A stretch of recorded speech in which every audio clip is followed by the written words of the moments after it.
आर्धं समुद्यतं विवाहार्थं समुद्यतम् अतः त्वम् उपकुर्वाणः अतस्त्वम् उपकुर्वाणः प्रातां प्रतिगृहाण मे प्रातां प्रतिगृहाण मे अहं त्वा शृणवं विद्वन् विवाहार्थं समुद्यतम् अतस्त्वम् उपकुर्वाणः प्रातां प्रतिगृहाण मे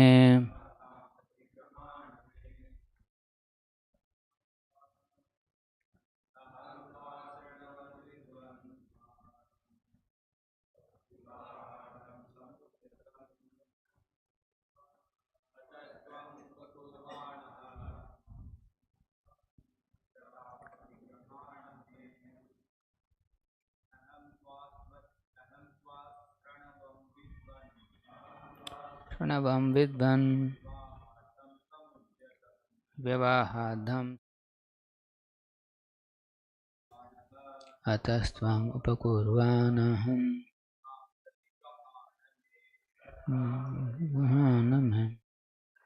अहं I त्वा you अशृणवं heard विद्वान् O wise man vivahaardham for the sake of marriage samudhyatam prepared ataha hence tvam you upakurvanaha not taken a vow of perpetual celibacy pratam offered pratigrahana please accept may of me.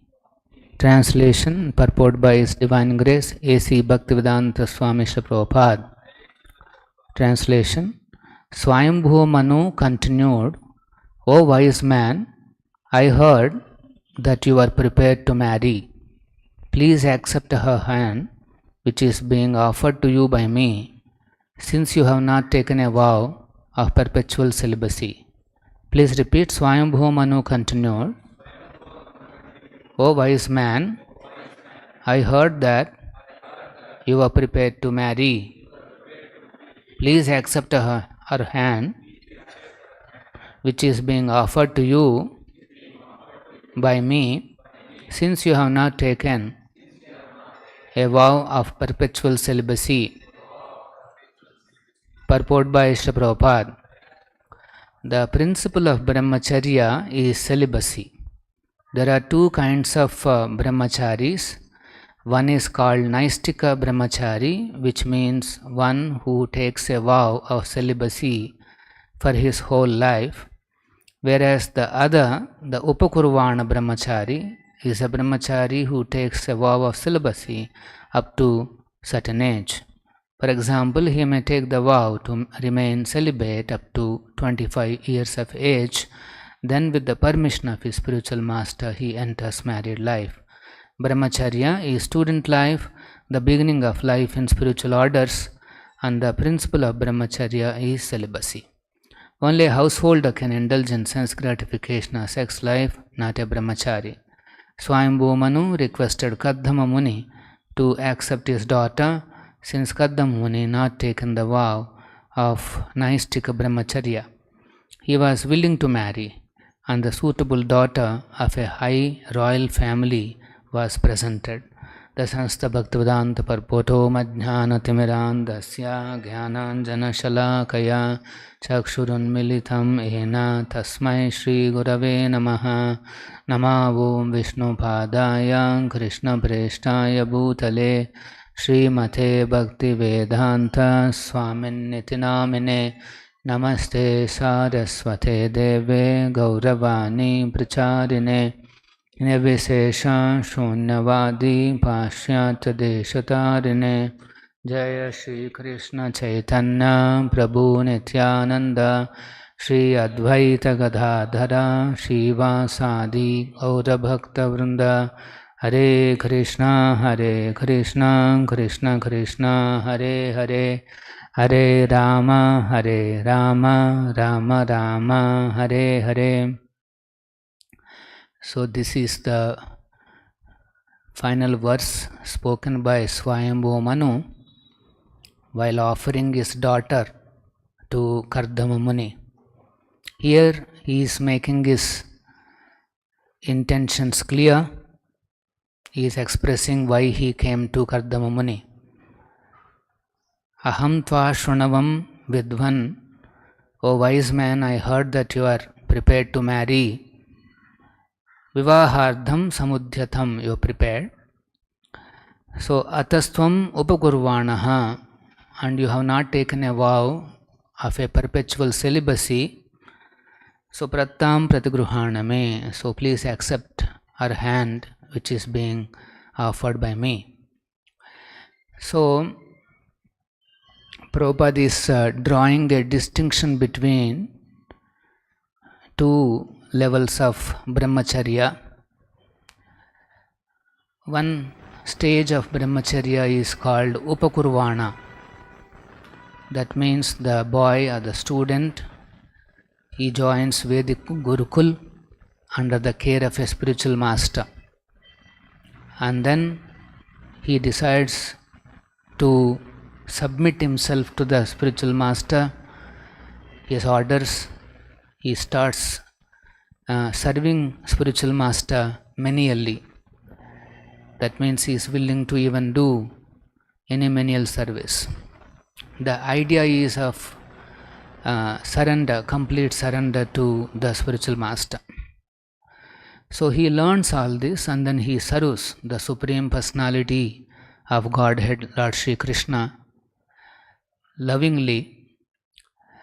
And then he may decide to do this up to say 25 years, and after that he decides to marry. Then he is allowed to enter into Grihastha Ashrama with the permission of the spiritual master. Actually, in any of the orders, either Brahmacharya or Grihastha, Vanaprastha, Sannyas, they all have to strictly abide by the orders of the spiritual master. Only by his permission, one has to do anything in his life. So, Upakurvana means up to 25 years he will be practicing Brahmacharya. And then there is one more category that is called Naistika Brahmacharya. Like Bhishma, they have taken a vow to remain a celibate throughout the life. These are the two kinds of brahmacharis.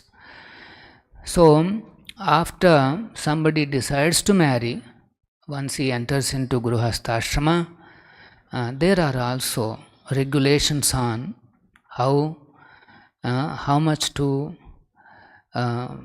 participate in the sexual life. Nowhere it is permitted an irresponsible engagement in sex life. So even in Grihastha Ashrama, if somebody follows all those rules and regulations, he is also known as Brahmachari. He is a Grihastha Brahmachari. So that is one more stage in which a person goes through, a person or a man or a woman goes through, and then there is one more stage called Vanaprastha, wherein both husband and wife, they start detaching themselves from the family life and starts traveling to pilgrimage places and having darshan of beautiful forms of the Lord present in various dhams of the country. And then they slowly minimize their attachment to the family. And then when the person becomes completely mature, then he enters into sannyas, a life where he is completely detached from all these family entanglements. So this was the Vedic system of how gradually one has to reduce his attachment to this material world. And in this goal of minimizing the attachment to this world and increasing his attachment to spiritual life, the most powerful stumbling block is this attraction to the opposite sex. So the boy has an attraction for the girl has an attraction for the boy. Of course, nowadays there are some other attractions also. And so whatever may be those attractions, the goal is how to minimize. If we all can get a revelation of Krishna's attractiveness, there is no struggle in this spiritual life.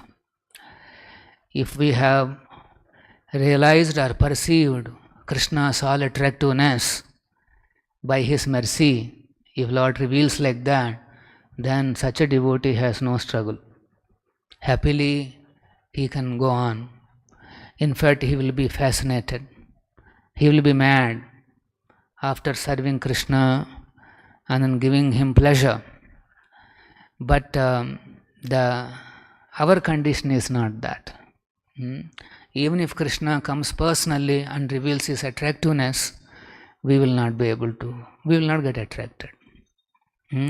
Because we still have a desire that one day I can also enjoy to the fullest satisfaction. This strong desire to enjoy matter is a biggest impediment for the jiva to get liberated from this world. So, as long as a slightest desire is there to enjoy this world, Lord is kind through his material nature, one more body will be offered. So the journey continues. This is what is going on. So that's why any spiritual path, they start imposing restrictions on sense gratification, particularly on sex life. So as part of this Brahmacharya, there are many principles are there, how a Brahmachari should carefully practice his celibate life. So obviously, it is explained in the Shastra, there are some phases are there. The Brahmachari means he should not even Smaranam, Kirtanam, Keli, Prekshanam, Guhyamasanam. Even one should not, Smaranam means think of sex life, because that is against Brahmacharya. So complete celibacy means he will not even think of sex life. So Prabhupada is saying here, our modern literature, newspaper and everything is full of talks of sex life. And then Kirtanam Keli, indulging in sex life, Prekshanam, looking at a nice boy or a nice girl, that is against with an intention to enjoy. Guhyamasanam, whispering between girls and boys. And then Guhyamasana Sankalpam, taking a decision to enter into that relationship. So like that, there are certain principles are there. A Brahmachari cannot even entertain these thoughts of sexual life in the mind. And then Prabhupada is explaining that even in the newspaper, wherever we see, is full of descriptions about this sex life. So how is this possible then? Is it possible to practice Brahmacharya, even the Grihastha life, any of these Varnas and Ashramas? Actually, in the Varnashrama society, The whole society was organized and disciplined in such a way that everybody progresses towards the Supreme Lord, understanding Him, serving Him, developing our attachment for Him. The whole structuring was done with that intention. But unfortunately, in this modern world, the whole world is structured in order to enhance sense gratification or sex life.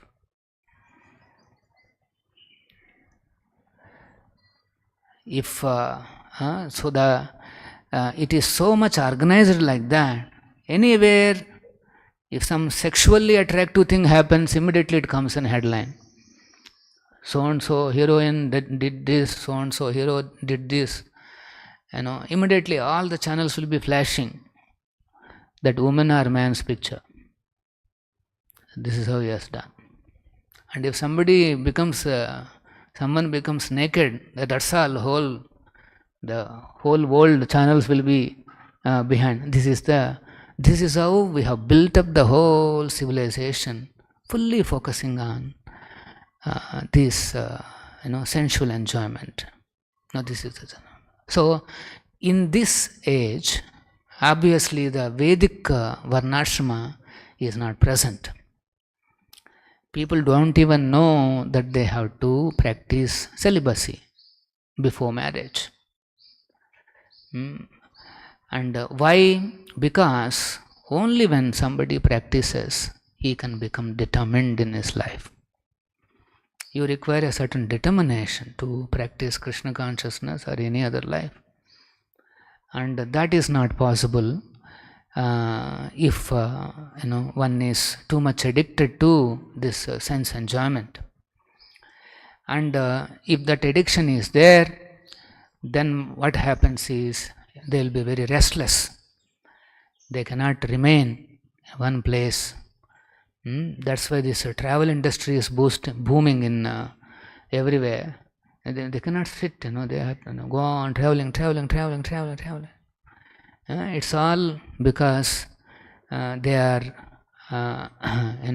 too much of addiction to this sense gratification makes a person restless, and then they want to just go away to some place and then try out his luck in enjoying. So this is the kind of environment. Upakurvana means he decides, okay, up to 25 years I will practice this, and then I'll decide. Now, most of the students, they come in touch with Krishna consciousness at 25, 22, 23, 24, 25. Now, where is this Upakurvana? This is our scenario. So that means our Acharyas, Prabhupada doesn't know this reality. No, they know. They know all the difficulties of either brahmachari or a gruhastha or whoever. They know the difficulties of practicing these principles. Prabhupada, when he went to America, he had a first-hand experience of the interactions between these boys and girls. Radha Govindaki. They are so promiscuous, they are so loose in their relationships, and Prabhupada has seen all this. He encouraged those boys and girls, whatever may be their scenario, he encouraged them to practice Krishna consciousness. Now, how is it that Prabhupada is very confident that one can still become Krishna conscious in this age? Prabhupada always used to say, you chant and pray to Krishna, then he will give you strength. Krishna consciousness process, interestingly, begins with, actually regular Brahmacharya means there are a lot of principles, austerity. It is described in the 17th chapter Bhagavad Gita, the austerities of body.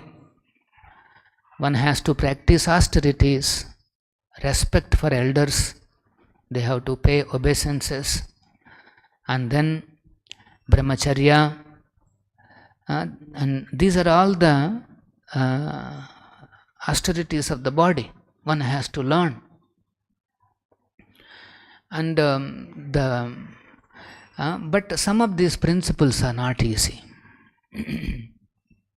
So that's why in Krishna consciousness there's a completely different process. And the process begins with controlling the tongue. If a brahmachari is able to discipline his tongue, then this brahmacharya, all those things will become automatically easy. As long as one do not have control on tongue, one will not be able to say he has control on all other senses. So that is the most important phase. And controlling the tongue means first is eating.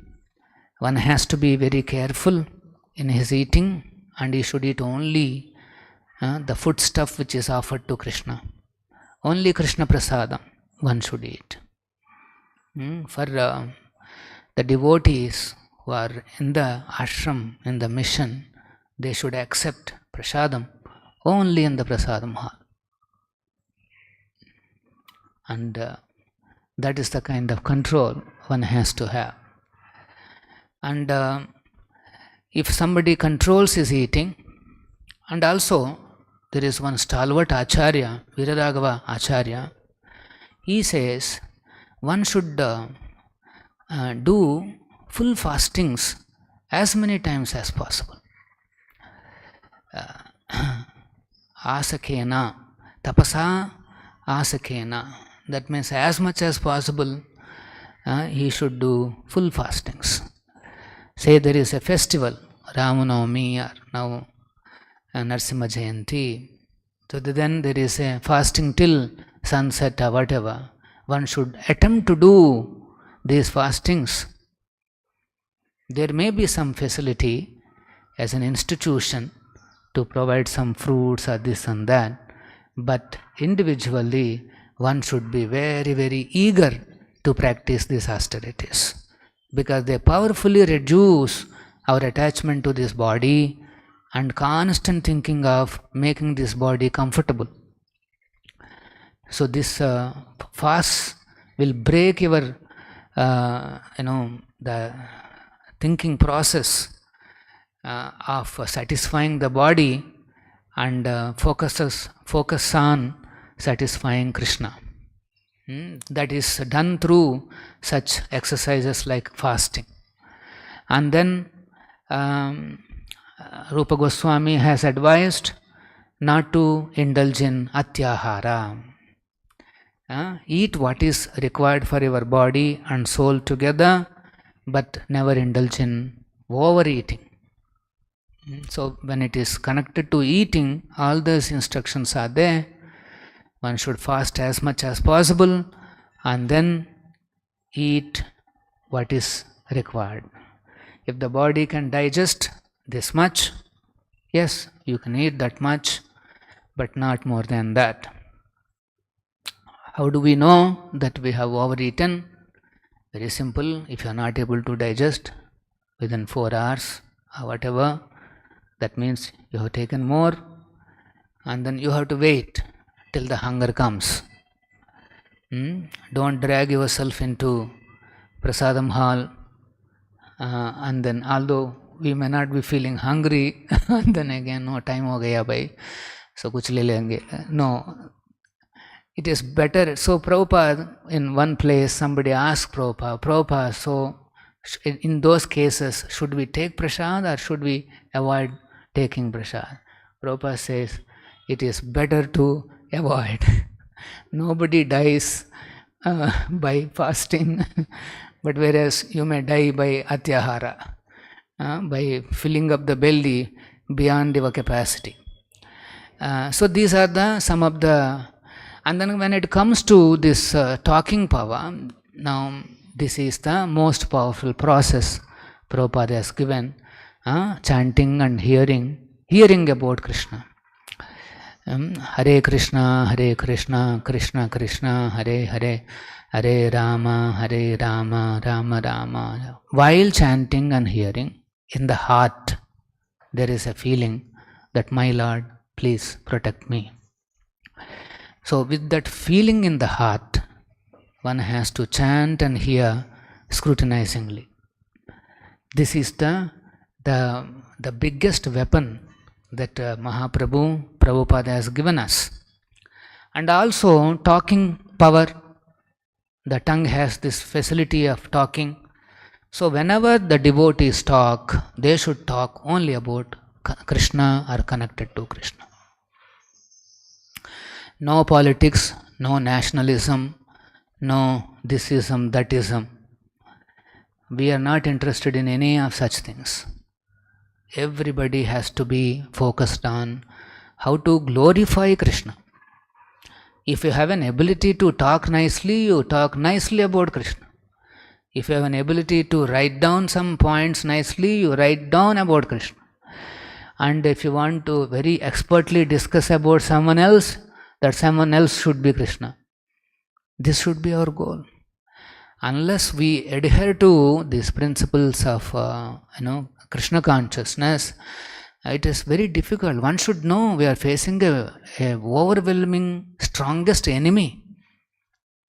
It is said that in the Shastra that this is a Maidhunyagar. It is a jail in which the prisoners are chained. They are chained very tightly. The question is, where are these chains? The chains are this Maidhunya, attraction towards the sex life. This is the chain. The only thing that is stopping us from going back to Krishna is this particular chain. Maya is asking, where do you go, sir? Here is your chain in my hands. So to escape from this attraction, one has to be very rigid. He has to keep these principles in his mind and ensure that he doesn't have any loose interactions with the opposite sex. One has to be taking care, very nicely. It's not that anybody can come behind you and go on seeing what you are doing, what you are not doing, and then, no. A devotee means he proactively takes steps to protect himself. These are all, sometimes we have to use some common sense. Let us say you are waiting for a lift, and in this lift, say there is one Mataji is there. It is said that we should not get in. Allow her to travel alone. So these are all called common sense tips. We should know that we want to avoid any embarrassing situation. So that's the idea of telling these principles. In this modern age, we should try to adhere to these principles as much as possible and then practice this powerful Krishna conscious process. Prabhupada also mentions reading Krishna's Leelas, pastimes. This is one powerful way of purging the mind of all the misgivings. In the mind is the storehouse of all ideas for sense gratification. So if we want to get rid of all this, then one has to listen to Krishna's pastimes. If our brain can be somehow filled with those stories, those Leelas, such a Brahmachari is very fortunate. So we can see whether we are advancing in Krishna consciousness or not by recognizing how much patience we have to hear about Krishna, how much we have eagerness to hear about Krishna, how much we have eagerness to come for the class, to attend attentively, or to read books attentively. This shows up how much serious we are or how much advanced we are. So that's why a brahmachari should be very fascinated about swadhyaya, self-study. They have to become very eager. There's so many books Srila Prabhupada has given very kindly, and there is a ample opportunity for systematic study. One can take advantage of these books and the philosophy and then do a systematic study. Particularly Bhagavatam, Srimad Bhagavatam, there's so many cantos, so many shlokas. One can systematically study these verses, make notes, try to remember some of these points, recollect in day-to-day life. This is our life. Every day we have a lot of work to do, lot of service to do, and that is to be absorbed in this Shastra. And then also one more interesting process that Prabhupada gave is to be absorbed in the service. This service to Krishna is a big blessing. In this age, getting an opportunity to serve Krishna, it is not easy. That is a very powerful way of absorbing ourselves in the Lord. So all these tools are available. How to practice, and then what are the various aspects of practice, everything is given. Now what is required is individually one has to take all the steps required to enhance himself. Every day there is a goal that I want to improve little bit. I want to improve from yesterday. Instead of comparing with others and becoming agitated, better is to compare your yesterday, your contribution, your devotional service to Krishna, and then based on that you try to do something more.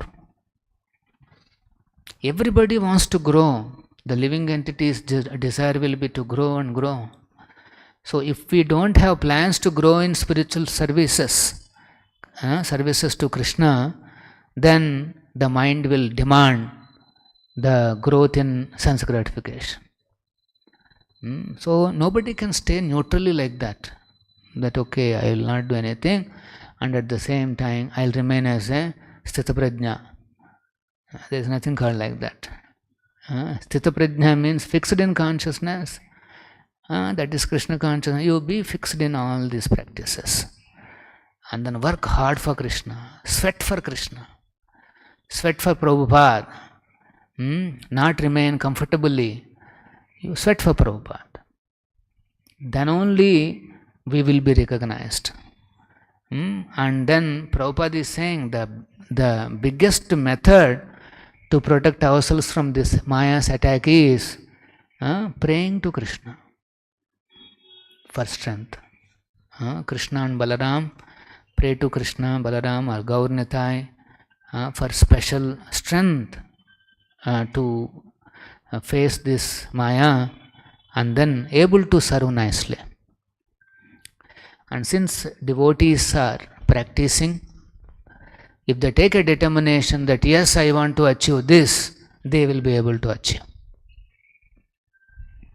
And as we practice more and more, advance more and more, we will be able to take determinations to render more and more services to Krishna, and by His mercy, by Prabhupada's mercy, we will be able to do it. So there is nothing to fear about these principles.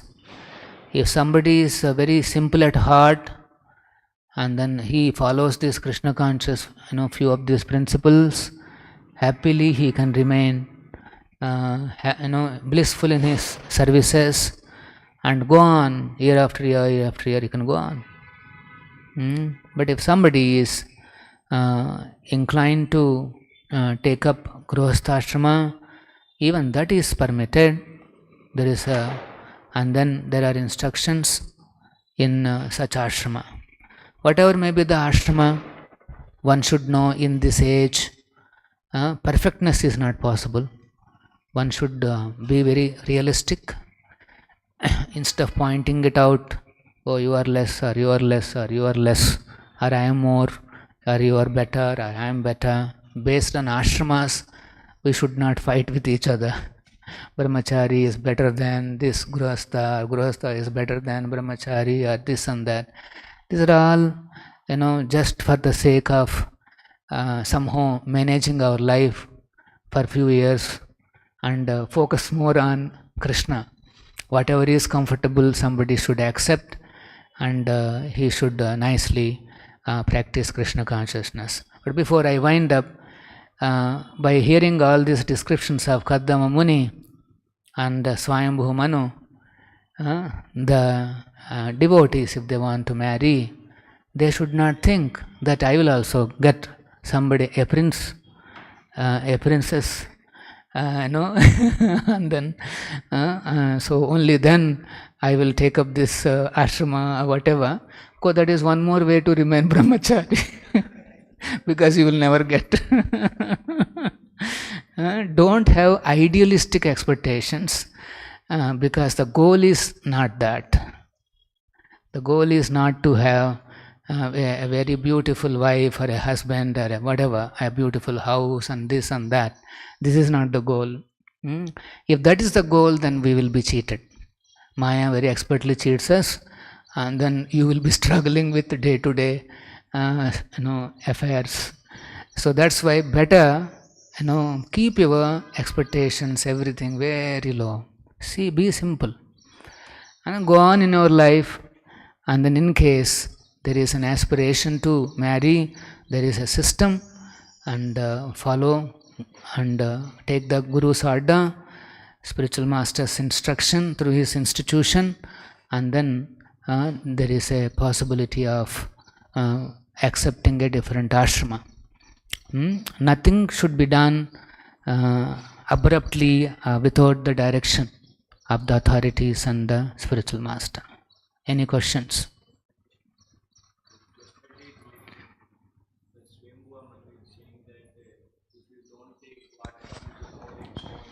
Then you will have to beg for it. So Svāyambhuva Manu is offering the daughter hand. So he is telling, it seems to be, earlier he was offering prayers, Prabhu, like a spiritual master. Now it seems to be little harsh statement that you have to beg for like girl if you don't take the proposal now. Yeah. Swayambhuva Manu was reminding Kaddama Muni about the social dynamics involved in the marriages. See, marriage, when it is a question of marriage, one has to come down to the social platform. One should know, it's not that you remain in some sky spiritual platform and then you think I'll get this, I'll get that. No, it will not happen. One has to come down to the social platform. He should know now that he has to negotiate with many people. There are parents, there are relatives, there are this, there are that. Sometimes they ask caste and this and that. So many things will be there. This is called social system. The current level social dynamics have to be considered. So that's why he is saying, as per the social norm, whatever offer has come on its own to you, it is good to accept, because anyway you are in need of it. Otherwise you may have to beg from a miser. In our life also we are seeing, actually, sometimes we see some cases where they have to struggle. Why they reject the offer that came to them? Because they think, okay, this is not suitable. I am expecting Devahuti, Dasa, Dasi or something like that. And then, not this. Then he will be forced tomorrow to beg from some miserly parents and this and that, out of hundreds of conditions, and to just enter into that ashrama. And then, of course, after entering there, that's a different journey. Those challenges, that will be there in every ashrama, there will be challenges. And then, so, The point is that he's just reminding. The social norm is reminding, so that basically he's an intelligent man. He's reminding all those things to get her daughter married. But ultimately it is decided by the Lord. It's the Lord's arrangement. Both of them know, but at the same time they're playing their roles. So that is the idea. Any other? Shri Prabhupada ki jai. Srimad